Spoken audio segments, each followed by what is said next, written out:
et quelqu'un lutta avec lui jusqu'au lever de l'aurore. Voyant qu'il ne le maîtrisait pas, il le frappa et à la boiture de la hanche. Et la hanche de Jacob se délit pendant qu'il luttait avec lui. Il dit, lâche-moi, car l'aurore est levée. Mais Jacob répondit, je ne te lâcherai pas, que tu ne m'aies béni. Il lui demanda, quel est ton nom? Jacob, répondit-il. Il reprit, on ne t'appellera plus Jacob, mais Israël, car tu as été fort contre Dieu et contre les hommes, et tu l'as emporté. Jacob fit ce demande. Révèle-moi ton nom, je te prie. Mais il répondit, et pourquoi me demandes-tu mon nom? Et là, même il le dit. Jacob donna à cet endroit le nom de Péniel, car dit-il, j'ai vu Dieu face à face, et j'ai vu la vie sauve. Au lever du soleil, il avait passé Péniel, et il pointait de la roche.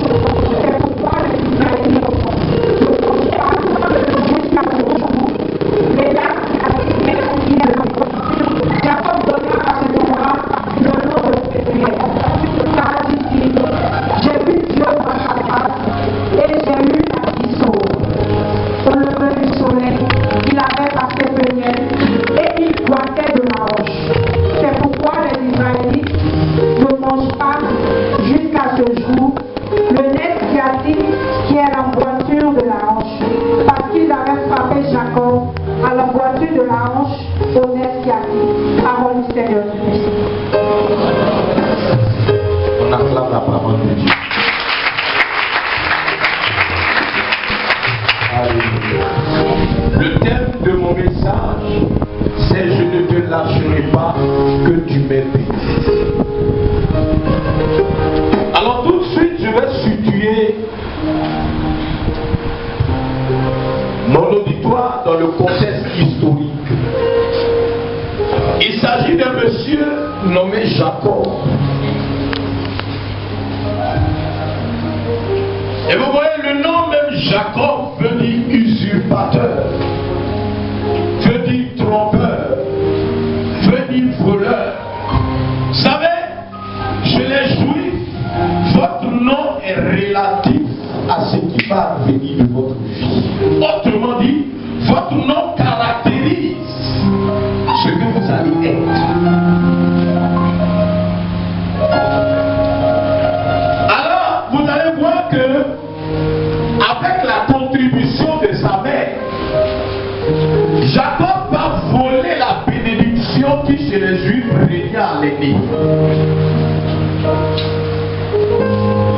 Vous comprenez que l'homme il était en train de subir l'influence de son nom, l'usurpateur, le trompeur. Vous allez voir même que dans sa vie, Jacob a fait preuve de ruse, notamment envers un monsieur qu'on appelait Laban. Lui pensait que Jacob était Gaou. Comme Jacob voulait de sa fille, il a dit à Jacob, comme tu ne vas pas payer, comme toi ta donne là, viens travailler pour moi. Il a exploité le gars jusqu'à fais la paix. Il lui dit bon, tout ce que tu as fait comme travail à 7 ans, que tu as payé pour ma fille, donc va les mêmes prix. Jacob dit hein? Donc il a passé un marché avec Jacob. Il lui a dit bon, je ne vais pas te laisser partir les mêmes vies, je vais te remettre un petit quelque chose. S'il savait, il n'allait pas faire ça. Jacob a mis sur pied une stratégie selon laquelle, quand les animaux allaient naître, ils allaient porter une marque. Son père lui a dit, tous les animaux qui porteront des marques, ça sera pour toi. Mais ce qui n'a pas de marque, ça sera pour moi. Jacob dit, bon d'accord, j'ai compris. Qu'est-ce qu'il a fait? Là où les animaux vont boire, il a mis un genre de signe. Donc, à force de regarder ce qui était dans l'eau, les animaux faisaient des petits qui portaient la marque qu'ils voyaient quand ils buvaient l'eau. Donc, tous les petits qui sortaient portaient des marques. Le gars a ramassé tous les cabris et les moutons du berceau. C'est un voleur.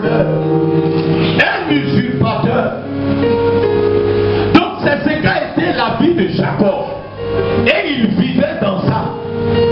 Mais il n'en demeurait pas moins que c'était un enfant de Dieu. Donc il y a des enfants de Dieu qui sont des bandits.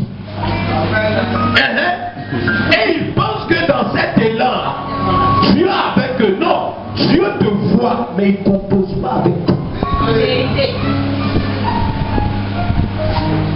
Jacob était un usurpateur. C'était quelqu'un qui usait de ruse. Vous savez, quand il a posé cet acte-là, son frère était fâché contre lui. Et son frère lui a dit, toi, je vais te tuer. Et donc, quand son frère a soulevé tous ceux qui travaillaient pour lui, pour aller à sa rencontre, pour finir avec lui, c'est là que Jacob va faire cette expérience merveilleuse.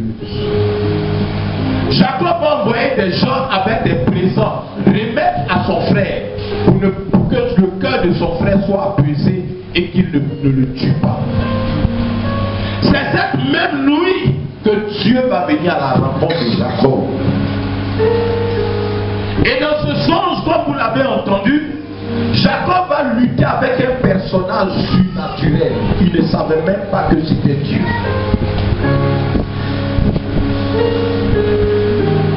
La première des choses sur laquelle je voulais attirer votre attention, vous pouvez être un enfant de Dieu, mais laissez-moi vous dire, Dieu va combattre ce qui dans votre vie n'est pas à la gloire de son nom. Il va combattre la fraude. Il va combattre les mauvais caractères qui sont en vous. Il va combattre les mauvaises habitudes qui sont en vous. Il va combattre la tricherie qui est en toi. Vous savez, vous pouvez être un enfant de Dieu, un vrai enfant de Dieu, baptisé, confirmé.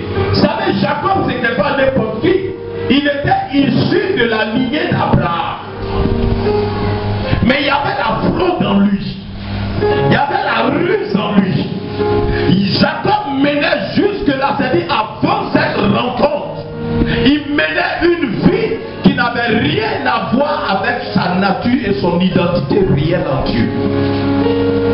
Comme pour dire que quoi? Beaucoup de chrétiens viennent à l'église, ils sont à toutes les messes, ils vont à toutes les prières, mais ils ont dans leur vie des caractères et des comportements, vous le savez avec moi, qui ne glorifient pas Dieu. Mais vous voulez vous convaincre en vous disant non, je vais à l'église. Dieu comprend.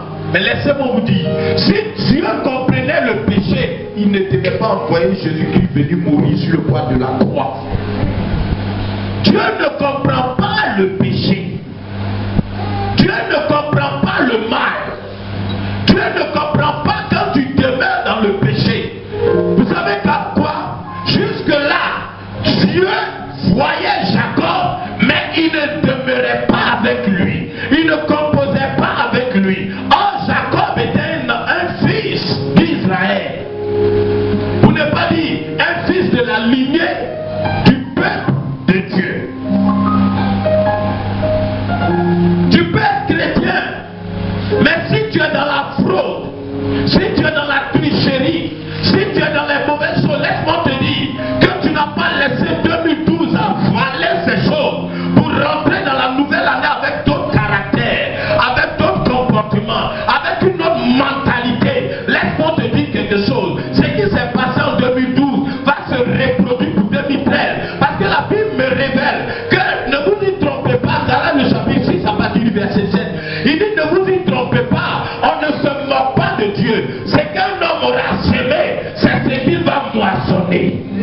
Tu ne peux pas obtenir autre résultat qui serait, c'est-à-dire différent de ce que tu sais. Frère, il faut maintenant que nous parvenions à la maturité spirituelle. Vous savez quoi? Au début de ta vie chrétienne, Dieu va te concéder quelque chose. Au début de ta vie chrétienne, Dieu va te cajoler un peu. Il va tolérer beaucoup de choses dans ta vie. Tu sais, au début de ta vie chrétienne, la manne va descendre du ciel. Tu ne feras pas d'effort, Dieu va faire descendre la manne. Je ne sais pas si tu as remarqué, quand tu as décidé de te donner à Dieu, les premiers jours,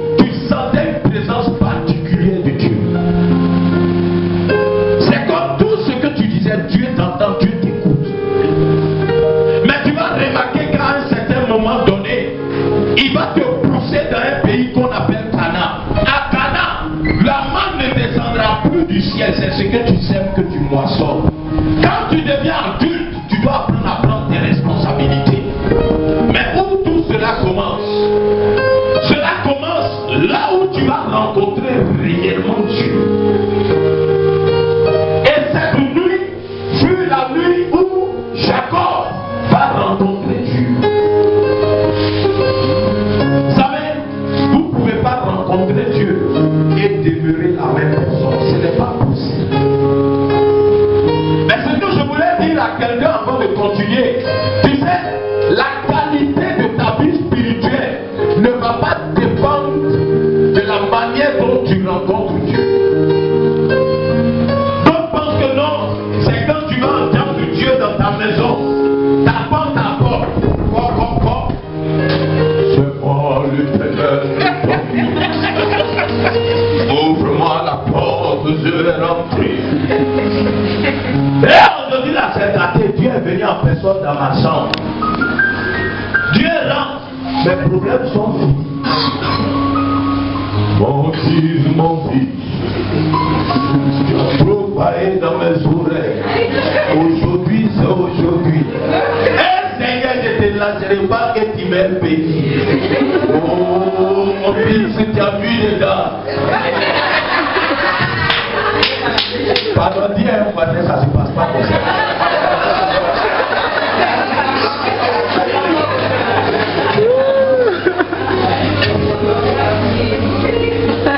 Pardon, regardez, je vous dis la vérité. La vie chrétienne, c'est pas aujourd'hui là. C'est chaque jour. La vie chrétienne, c'est une aventure avec Dieu. Tous les frères, pardon, regarde. Excuse-moi. Si tu ne te décides pas, 2013 sera plus gâté que 2012. Parce que les gens vont commencer à te dire le 31 à minuit. Tu entends santé,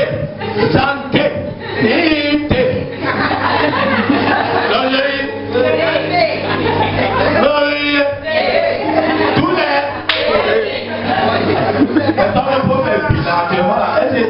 c'est devenu eux. Le est passé derrière. Toi même fais bilan. Regarde, on a qu'à arrêtons de mener ce genre de vie chrétienne. Quittons dans le christianisme d'émotion. Où tu es là, ça dit tout ce que tu attends dans les prières. C'est qu'on se lève pour dire, hé, le Saint-Esprit est là. Tu dis, toi-même tu commences.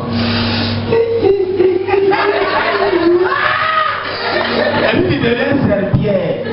Regarde, arrêtons ce genre de christianisme.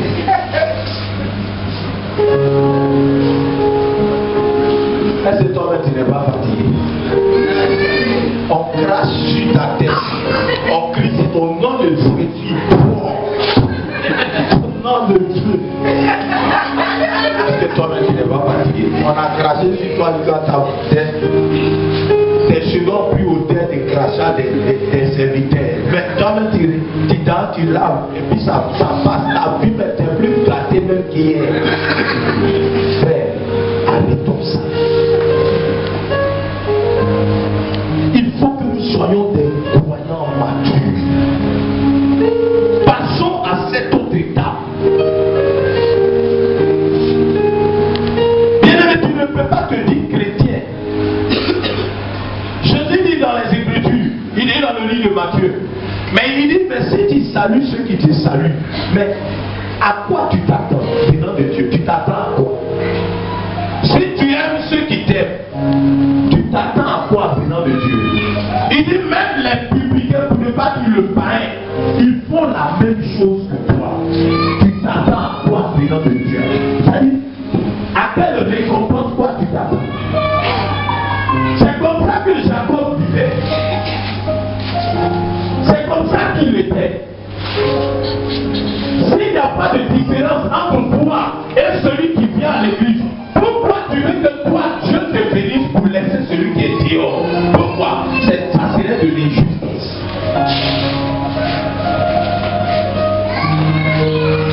Et puis laissez-moi vous dire, quand on vient à en détail. Même si tu viens à ton mari, tu ne sais pas ce que ton mari fait après l'église. Je vous donne un exemple.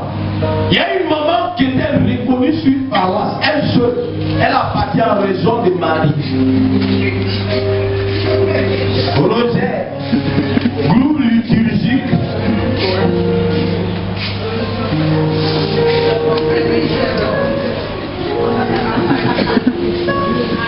Moligeon.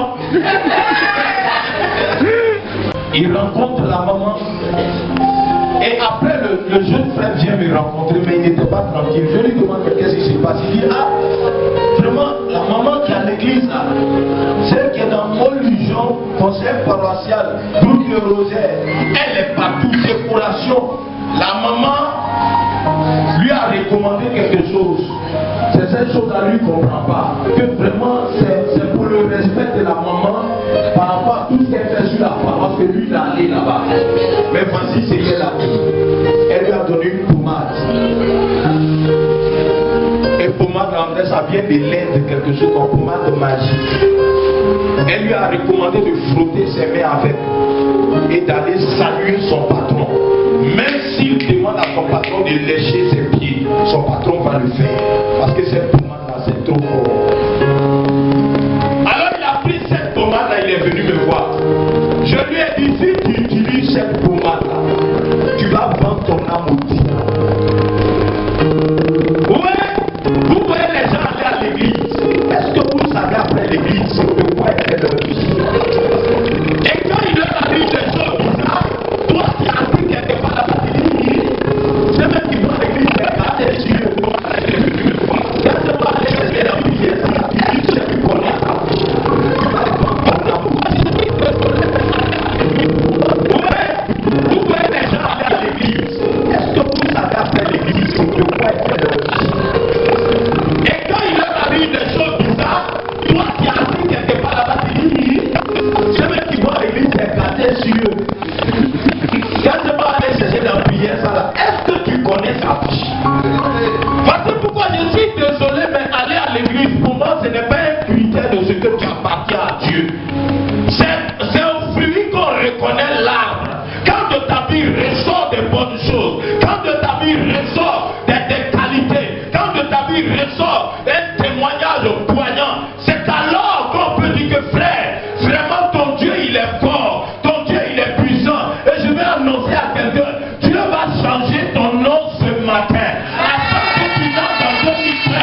Parce que frère, quand tu rencontres Dieu, il y a quelque chose de différent qui se fait voir dans ta vie. Vous savez quoi? Vous ne savez pas après l'église ce que les gens font. N'allez pas me dire non, la tante il est dehors aux prières. Chaque 30 elle est à la prière. Est-ce que tu sais après ça sa vie? Un jour j'ai prêché dans une assemblée. Il y a une maman qui dit hey, vraiment mon fils, après ton message là, je te dis quelque chose, je vais au marché. Ma bouche là ne s'était pas. Elle va critiquer toutes les femmes qui passent devant elle. Il y a ses fesses. Ça là, tu dis tu es chrétien. Ta bouche que tu dois prendre pour bénir là, tu prends pour critiquer tout ce qui se trouve sur les dames qui passent devant toi. Tu es dans le salon de coiffure, c'est pour décrire le nez des femmes des gens. Tu es dans ça. Frère, comment dans cet état là, tu veux que Dieu te bénisse?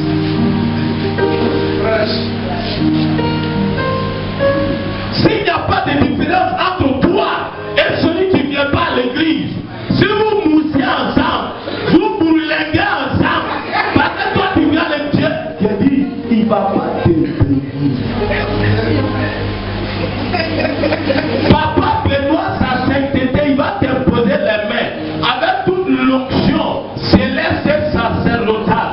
Frère, quand il va finir de prier sur toi, frère, je vais te dire la vérité, ça ne passera pas. Vous savez pourquoi?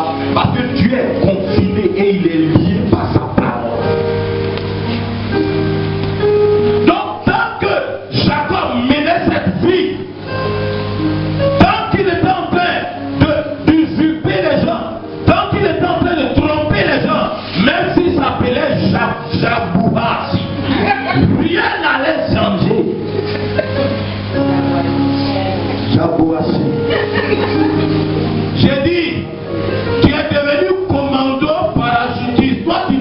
les cadeaux aux femmes et puis aux maris des gens.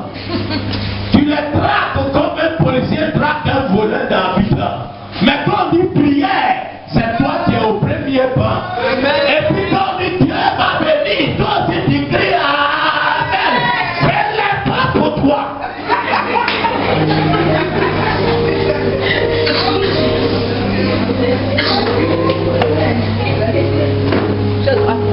Toi seul, tu avances à Boboué, tu avances un peu à Koumassi, tu attrapes lui, tu avances un peu à Makori, tu as eu une autre. Et quand on dit venez, on va prier. Cette année, Dieu va répandre sa bénédiction, il va répandre ses grâces. Les âmes sœurs, et puis toi tu cours aussi, tu viens. Ce n'est pas pour toi.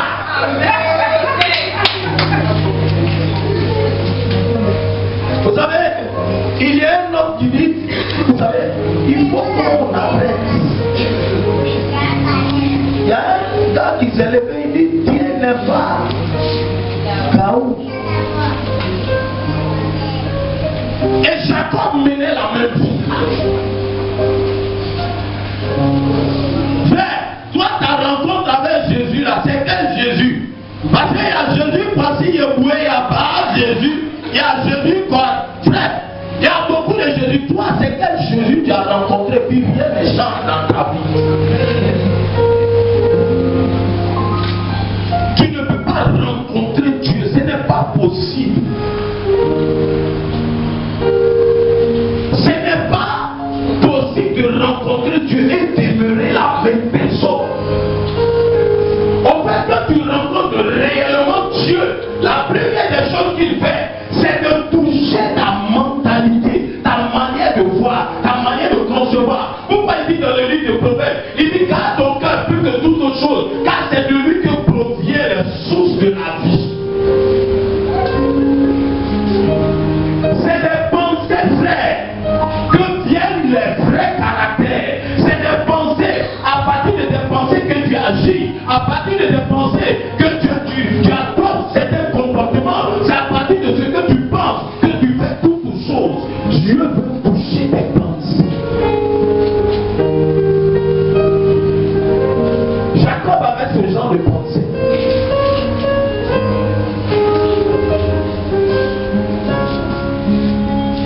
Mais tant que Dieu ne le rencontrait pas, pour changer les dons, pour changer son cœur, pour changer sa mentalité, pour changer son caractère, pour changer ses attitudes, pour changer ses habitudes, frère, rien n'allait changer dans sa vie.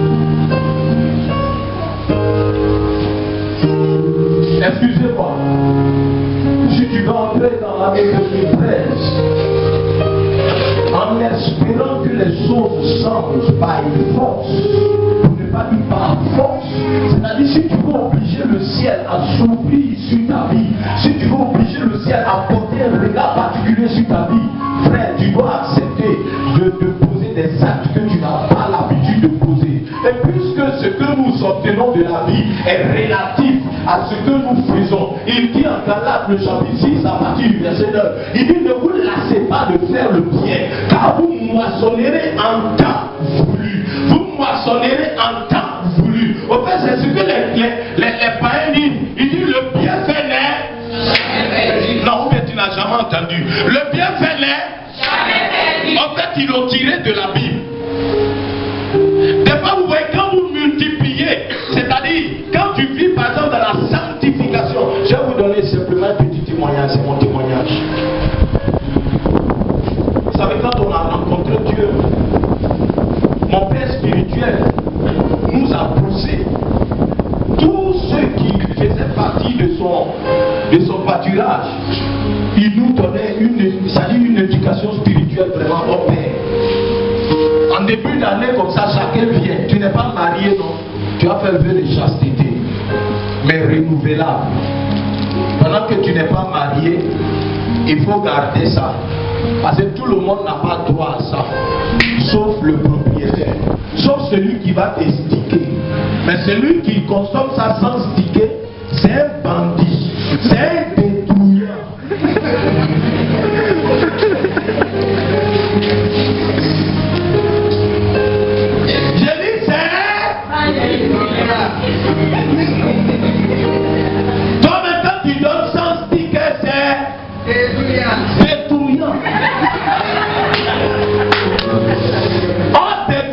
on fait rien avec des trouillards.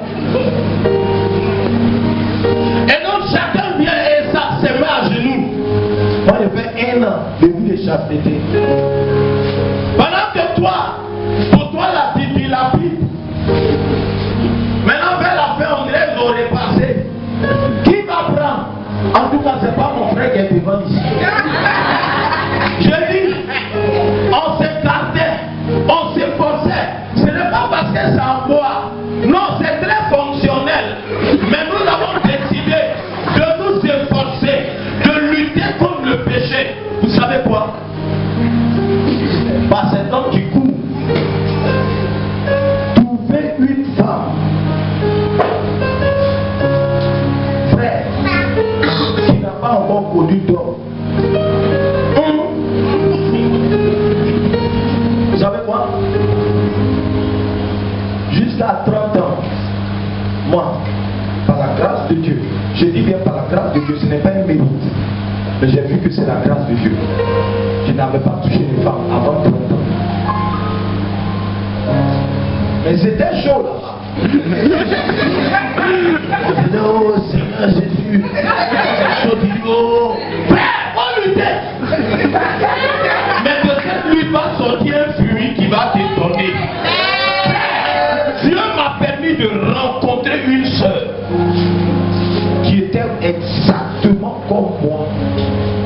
Je ne dis pas que c'est quelque chose d'extraordinaire. Non, au fait, Dieu m'a montré que quand tu fais des sacrifices pour la gloire de son nom, celle que j'ai épousée aujourd'hui, je suis le premier homme qu'elle a connu. Elle est la première femme que moi j'ai connue. Et je bénis le ciel. Tout ça, je mets sur le compte de quoi? Du sacrifice. Celui qui sert dans les larmes, tu te sers, frère. Mais quand c'est ça, tu veux rouvrir la salle. Au nom de Jésus, calme-toi.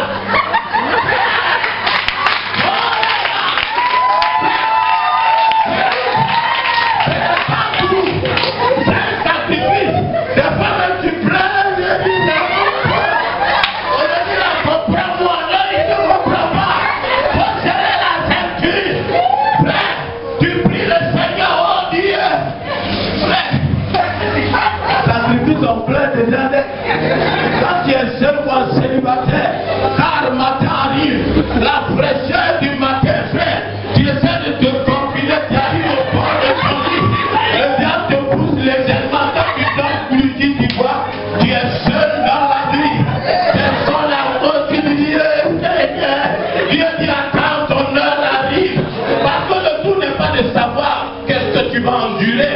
Frère, je vous dis quelque chose, quand on est chrétien, selon que nous dit la parole en Matthieu le chapitre 7 à partir du verset 24, Jésus dit ceci: celui qui entend mes paroles et les met en pratique. Il y a toutes sortes de chrétiens. Il y a des chrétiens, ils entendent la parole, ils font rien avec. Il y a une autre catégorie, et ils entendent la parole, ils saisissent la parole, ils la serrent au fond de leur cœur, ils pratiquent cette parole. Jésus dit, ils sont comme des hommes sages qui ont bâti sur une pierre. Il dit, le vent va venir, la tempête va dévaler. Frère, tu vas connaître des difficultés, tu vas connaître des problèmes, tu vas connaître l'adversité, tu vas connaître l'humiliation. Mais ce que je veux te dire, comme promesse venant de la part de Dieu, c'est que ces choses ne t'emporteront pas. Non, ils constitueront pour toi un sujet de témoignage.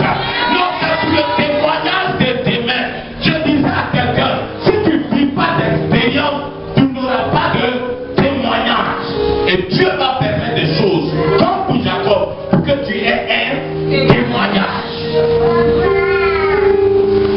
Laissez-moi vous dire, ça ne dépend pas de la manière dont vous rencontrez Dieu. Je vais vous parler de quelqu'un dont la venue a été extraordinaire. On l'appelle Samson. C'est un ange qui est venu annoncer la venue de Samson. L'ange est apparu à la mère de Samson qui ne faisait pas d'enfant. Il a dit, l'enfant qui va naître sera très dangereux. Très dangereux. Regarde, il ne va pas boire de poisson, mais ce qui va sortir de sa vie sera extraordinaire. Quand Samson est venu, frère, l'onction décision de Dieu était sûre. Mais vous savez quoi? Parce que Samson n'écoutait pas les conseils. Est-ce que vous voyez un peu comment il a fini? Avec onction, tout ça là, il a mal terminé. C'est pour te dire, la faveur de Dieu peut être sur toi. La faveur de Dieu peut être avec toi. Tu peux être béni même depuis ta naissance. Mais laisse-moi te dire, si tu marches hors de la parole de Dieu, tu vas mener une vie qui ne sera pas à la gloire du nom de Dieu.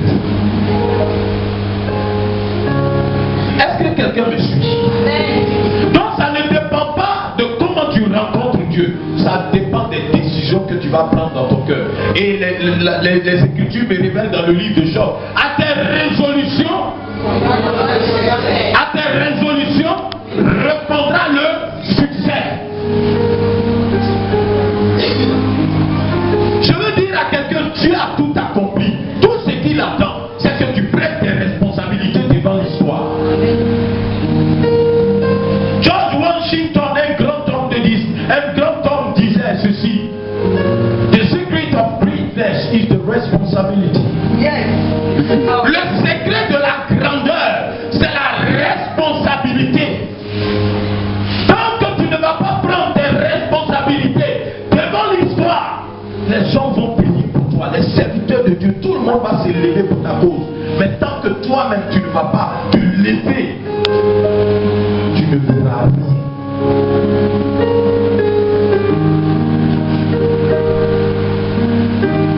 Les serviteurs de Dieu viendront ici. Ils vous révéleront beaucoup de mystères concernant Dieu. Ils vous parleront. Mais laissez-moi vous dire, tant que vous-même vous n'allez pas vous lever, prendre votre vie en compte, vous levez pour décider de marcher conformément à la parole de Dieu. Tant que vous n'allez pas vous lever pour obéir à Dieu, tant que vous n'allez pas marcher avec intégrité de cœur, tant que vous n'allez pas prendre des résolutions fermes, vous ne verrez pas la gloire.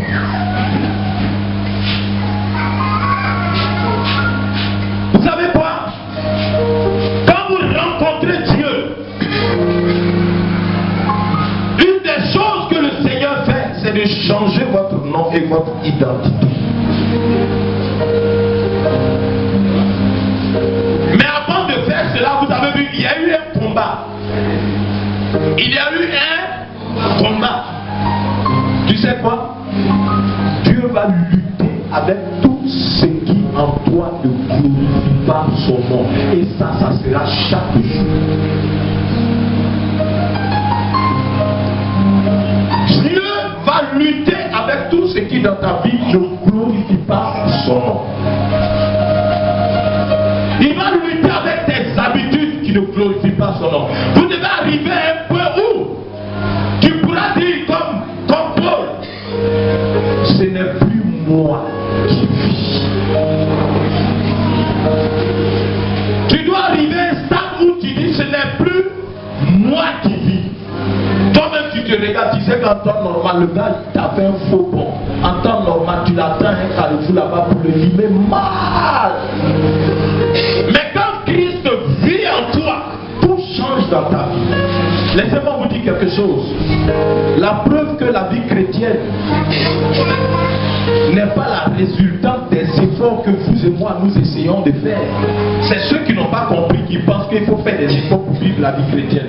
Laissez-moi vous dire, la capacité nous vient d'en haut. De sorte que quand aujourd'hui tu arrives à être doux, tu arrives à te maîtriser, tu arrives à vivre comme Dieu le veut, tu ne vas pas condamner les autres. Parce que cette vie ne vient pas de toi. C'est l'Esprit de Dieu qui est en toi, qui mène la vie de Dieu en toi. Laissez-moi vous dire, avec toute la bonne volonté, vous ne pouvez pas vivre comme Dieu le veut. Il y a un qui a essayé dans la Bible, mais il a joué avec mention. Il disait à Jésus, voilà, au nom de Jésus, au nom de Dieu, tout le monde va t'abandonner, mais moi je ne t'abandonnerai jamais. Combien de fois tu n'as pas pris des décisions à la fin des prières?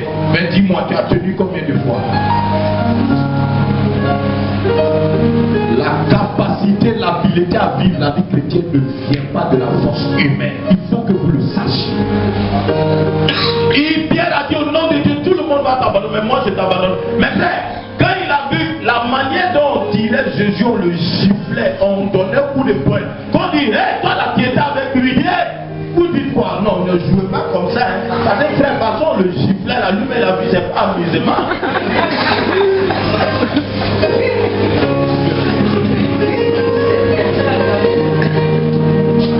Par contre, on dirait ses oreilles, tous les points dans les yeux. Oh. Même si c'est toi, même si on dit que tu as onction, tu as fui, frère. Vous savez, vous pensez que la vie chrétienne, ça va venir de vous, mais voici pourquoi vous avez tous les problèmes. Dieu dit, faut aller dans le bois sacré, attends à Jérusalem. Il y a quelque chose qui va venir sur toi. La puissance du Saint-Esprit. À partir de là, frère, tu ne fais plus d'effort. L'effort que tu fais, c'est de laisser toute la place à Dieu dans ton cœur. Lui, il travaille pour toi. Il y a une soeur qui est venue un jour nous voir. Et personne ne me dit bonjour. Personne ne me traite même. Ça y est, c'est pas comment il a fait. Mais il dit, tu n'as rien à faire. Toi, pour aimer Jésus seulement. Parce que c'est toi, les gens voient ton polo tout. Donc, c'est tes rondeurs, tes manchettes, c'est ça, et ils regardent. Ils ne regardent rien d'autre.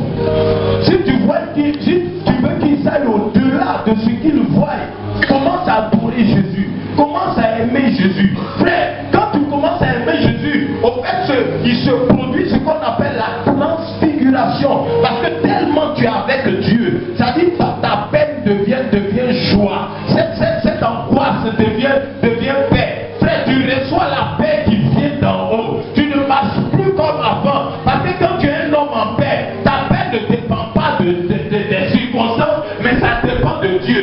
La paix qui vient de Dieu ne peut être influencée par les circonstances. Alors tu marches en sachant que Dieu va le faire. Dieu va le réaliser. Alors tu ne t'inquiètes pas du lendemain, mais c'est le lendemain qui va s'inquiéter de lui-même. Parce que tu sais que tu es à côté de toi. Frère, elle a commencé à marcher comme ça. Son sourire, ça dépasse toutes les pommades chères que vous utilisez. La soeur a commencé à être joyeuse. Joie, mon cœur est dans la joie. Frère, elle a pratiqué ça pendant un mois. Maintenant, un coup, elle vient nous voir. Frère, ils sont trop. Il faut les tamiser, il faut crier, il faut éliminer. Celui qui reste là, qui craint Dieu, choisis-le. Ce qui te reste à faire, c'est aimer Dieu d'une autre manière. Est-ce que quand tu aimes quelqu'un, on te dit il faut faire cadeau? Non, l'amour inspire, frère. Une sœur en mini peut te sauter un produit de 2 mètres sans qu'on te l'aide. Parce qu'il y a quelqu'un qui l'attend derrière la clôture. Si tu aimes Dieu, frère, on ne te dira pas fais ceci, fais cela, vis comme ça, vis comme ci, passe là, sors là. Non, on ne te dira pas ça. Aujourd'hui, les serviteurs de Dieu sont sur les chrétiens. C'est-à-dire, tellement les chrétiens sont devenus très bizarres. Donc, des fois, on les appuie. On donne des versets. Hier, il y a un frère qui rapportait leur déboire. Les chrétiens d'avant, ils ne font pas comme nous aujourd'hui. Tu sais, si ta foi prend racine dans les miracles, dans les signes, dans ce que Dieu fait dans ta vie, tu es un chrétien en danger. La foi doit prendre racine uniquement sur la parole de Dieu. Et puisque la parole demeure, la parole était, la parole est. Si elle était, passeront, mais la parole ne passera pas. Même je parie que quand on a dit fait du monde, c'était 21 là. Les chrétiens ici se sont mis à s'apprêter. Oh Dieu! Accrochés à leur maison, Dieu doit partir. Tu n'iras pas avec. Ils étaient accrochés à leur voiture. Mais tu n'as pas parti à la voiture. Toi, tu as mouru, moi, il y a une voiture là.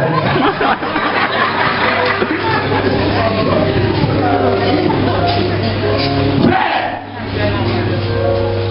nos Saint-Père, le Saint-Père a cette année l'année de la foi. C'est l'année par excellence où nous devons fois les plus grands miracles dans notre vie. Je racontais le témoignage d'un serviteur de Dieu du nom de Bernard Blessier. Frère, il s'est marié à une femme dont l'utérus avait été enlevé parce qu'on a estimé que si on lui laisse ça, la femme va mourir à cause du fait que l'utérus a été affecté. Pendant qu'il prie, il a des révélations authentiques sur la vie de ceux qui sont devant lui. Mais quand il devait marier cette femme, Dieu ne lui a pas dit qu'elle n'avait pas l'utérus. Il marie la femme. C'est après le mariage que la femme lui dit: ah, vraiment, chérie, I don't have a womb. What? You don't got womb? What is your womb? Où c'est parti? Ils l'ont enlevé. Il dit: oui, Dieu lui parlait de tout sauf ça. Elle n'avait pas d'utérus. Mon ami, si c'était toi, tu faisais quoi? Bon, tu ne m'as pas dit avant, on va divorcer. Vous savez ce que cet homme a fait?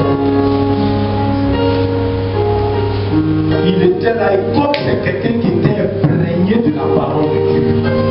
Frère, quand tu demeures dans la parole, il dit: lis ce livre-là, lis le livre de la vie. Il dit que ce livre ne te quitte point. Il dit: médite-le jour et nuit. Médite-le au WC, médite-le en te lavant, médite-le en te brossant. Que la parole de Dieu soit ta boussole. Médite-le jour et nuit. Médite-le jour et nuit. Médite-le jour et nuit. Médite-le jour et nuit. Et une parole qui était dans la Bible se transforma en parole réma. C'est-à-dire une parole animée de l'Esprit de Dieu, a frappé son esprit en lui disant: rien n'est impossible à celui qui croit. Il a dit à sa femme: tu seras enceinte. Sa femme dit: eh, pardon, Dieu peut tout faire, mais ça là, il n'y a pas un bout. Donc laisse ça. Il dit non. Il est allé s'enfermer 3 jours. Oh Dieu, vous savez, quelqu'un disait, un de nos pères de l'église disait: Dieu couvert la terre, mais la terre, vous savez, Dieu couvert la terre, mais la prière pleine de foi gouverne Dieu. Non, quelqu'un ne m'a pas entendu. J'ai dit: Dieu gouverne la terre, mais la prière de foi gouverne Dieu. Là, il s'est dégagé. Il allait dans le lieu secret. Il a prié. Quand frère, il a prié au fond, le 3e jour, comme il ne mangeait pas, il est tombé dans les pommes. Sa femme est allée chercher les menuisiers, venir casser la porte. Le voiture touchée. On l'a amené à l'hôpital. Quand ils ont commencé à le perfuser, quelques heures après, il se réveille. Il voit sa femme qui était devant lui. Il la regarde fortement. Et il lui dit: tu es enceinte. Il y a 2 cas. Soit il avait pété 3 cuisines, soit vraiment son cas était grave. Mais vous savez quoi? Quand vous marchez avec Dieu, ne minimisez pas, ne limitez pas l'action de Dieu sur votre vie. La dame est là quelques mois après.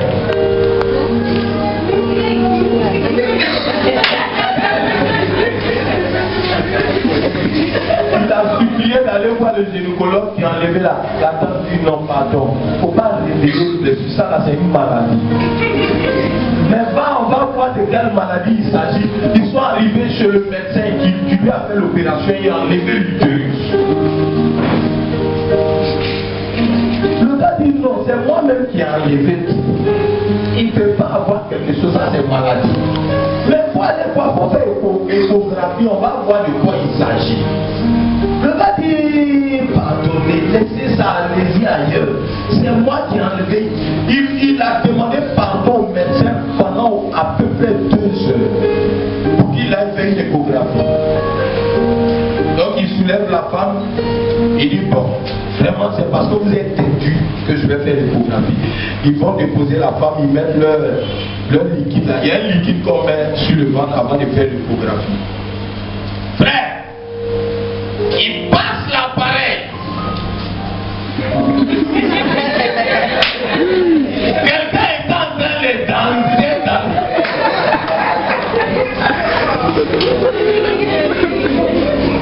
Il a lâché l'appareil, il a couru dehors. La femme lui a dit ne passe pas avec comme dans les portes. Il a dit réveille-toi. Ça est dedans.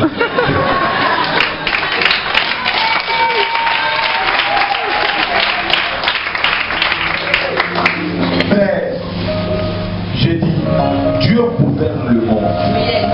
Mais la prière de foi gouverne Dieu. Je vais dire à quelqu'un avant de déposer le veto. Comme Jacob, Dieu attend simplement qu'après ta rencontre avec lui, regardez, tu peux rencontrer Dieu dans une prédication. Pendant que je parle, tu te sens interpellé.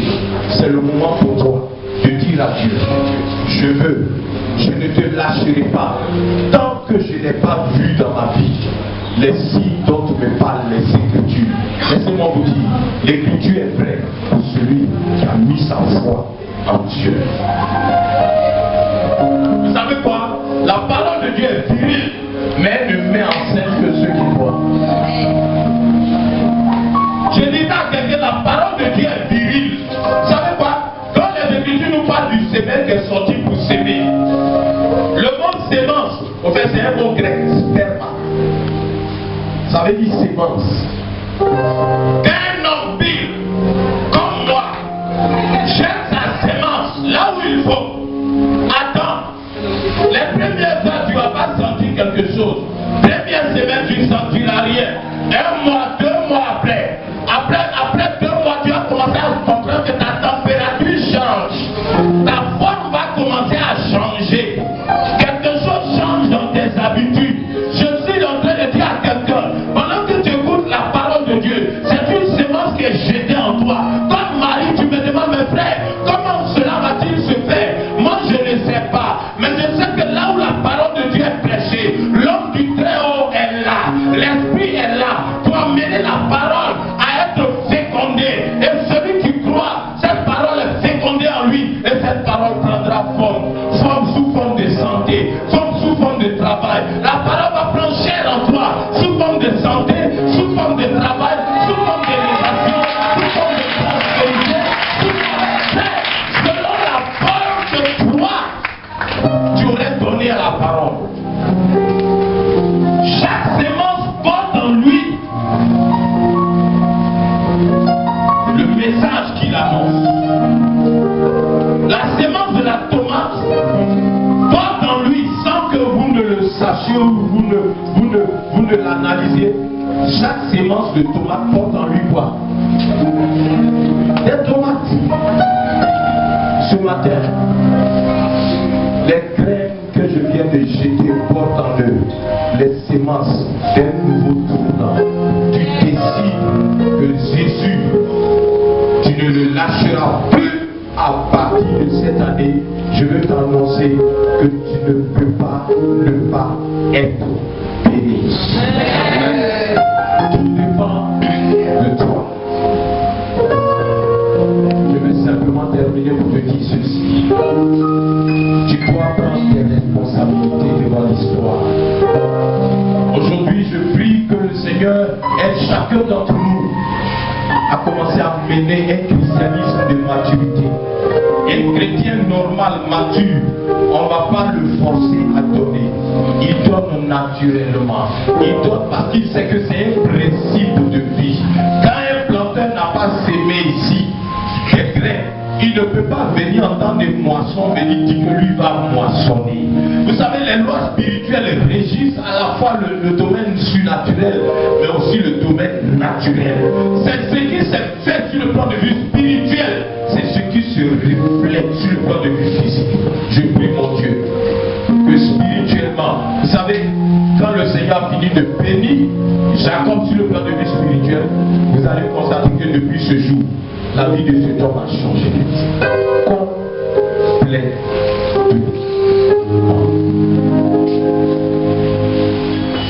Je cherche quelqu'un dans cette salle qui va dire oui à Dieu ce matin.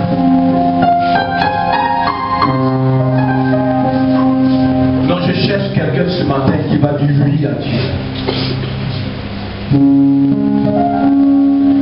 Tu ne peux pas dire oui à Dieu et ta vie va demeurer la même chose. Ce n'est pas possible.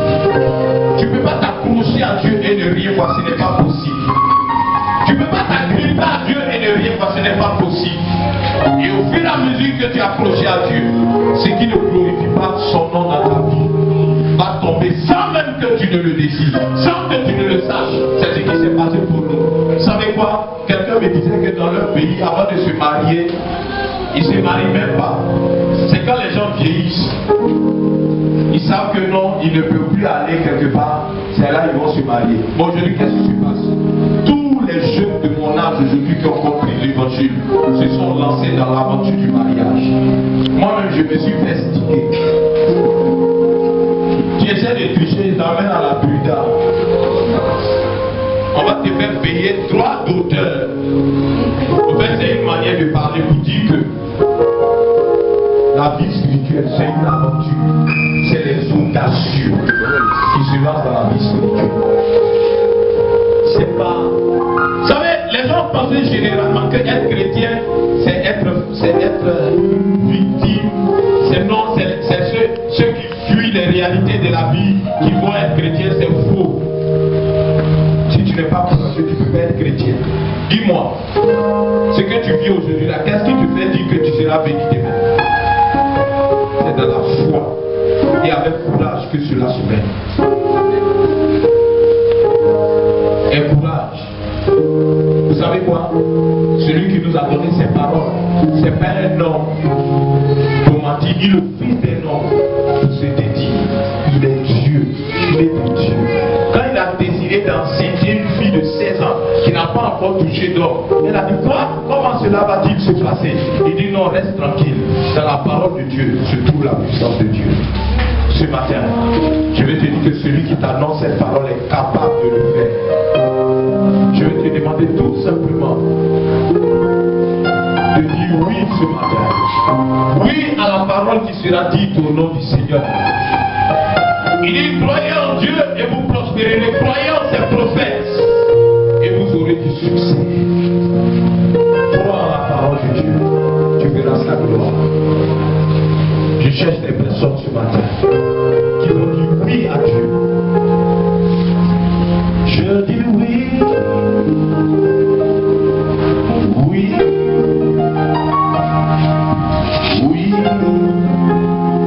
Vous savez, quand Marie a dit oui, elle s'exposait à ce qu'on appelle la lapidation. Avec Dieu, il y a des risques. Mais celui qui t'appelle est capable de te garder, il est capable de te prospérer, il est capable de t'ouvrir les portes que personne ne peut fermer.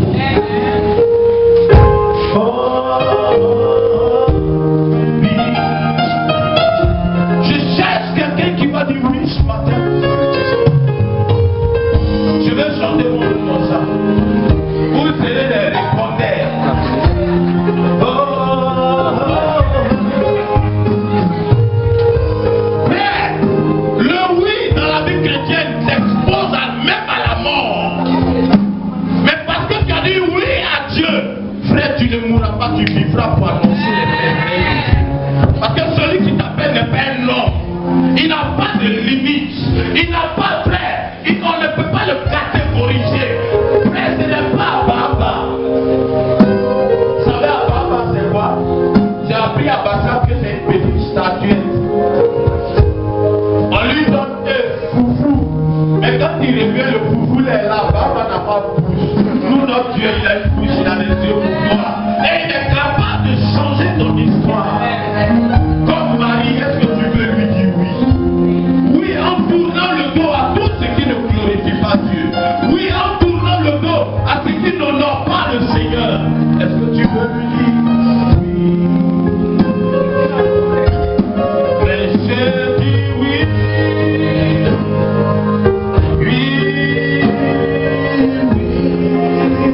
t'engager. Ne lève pas la main. Parce que vous savez, là où nous sommes, là, Dieu est là. Tu sais, quand c'est dur, c'est les durs qui avancent. Quand c'est dur, c'est les durs qui avancent. Oh, laisse-moi te dire quelque chose. Tu es dur, pas pour toi-même. Mais quand tu sais sur qui tu veux compter, tu n'as pas peur de t'engager. Encore une fois, je demande à quelqu'un, est-ce que tu veux t'engager avec Dieu ce matin? À la veille de l'année 2013, est-ce que tu veux t'engager? N'aie pas peur. Je vois quelqu'un qui demande à ta voisine, vas-y.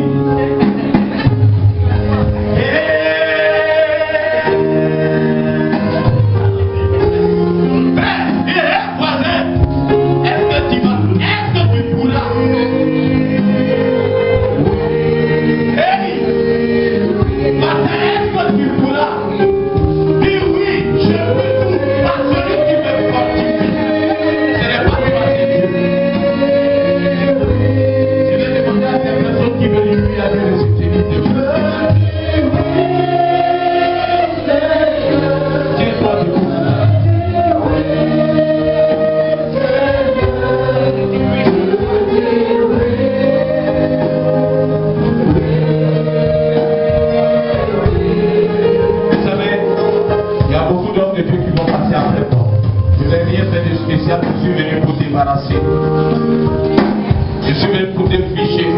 Vous allez voir que je ne suis même pas digne de te faire la couloir de leur sandale. Et si Jean-Baptiste, je suis venu te dire ce matin, si tu oses faire confiance à Dieu, il te démontrera qu'il est Dieu qui n'a pas changé. Il n'a pas changé. En train de toucher une jeune sœur. Regarde, je vois la venue glorieuse sur ta vie. Mais tu sais quoi? Chaque fois que tu tombes dans une vie qui n'honore pas Dieu, tu es en train de manquer une station que Dieu t'a réservée. Je vais demander à quelqu'un, imaginez-vous un seul instant que Joseph ait couché la femme de Potiphar, qu'on ne l'ait pas mis en prison. Mais imagine-toi un peu, on est dans la prison dans ce lieu que nous tous on ne veut pas, où nous tous on ne veut pas aller. C'est dans ce vilain point-là que Dieu va le connecter à ceux qui vont le conduire dans sa destinée prophétique. Je vais dire à quelqu'un, ce n'est pas le péché qui est le plus important. Le plus important, c'est de savoir se relever. Je ne suis pas en train de dire que tu ne vas plus pécher, mais je suis en train de te dire que toi et le péché, il aura un fort entre vous. Chaque fois que tu vas faiblir, et même que tu vas tomber, tu vas te rendre compte qu'il y a quelque chose en toi qui ne veut plus vivre de cette vie. Mais je vais te dire ce matin, Dieu a préparé la sémence, il a préparé les portes, il a préparé les voies pour que tu puisses avancer, aller de l'avant. Si Dieu a repris Pierre, il a remis sur la voie, ce n'est pas toi qui vas pas reprendre. Lève les deux.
Que si tu lui dis réellement, que si ton oui est prêt, regarde, à toi-même, Seigneur. Est-ce que je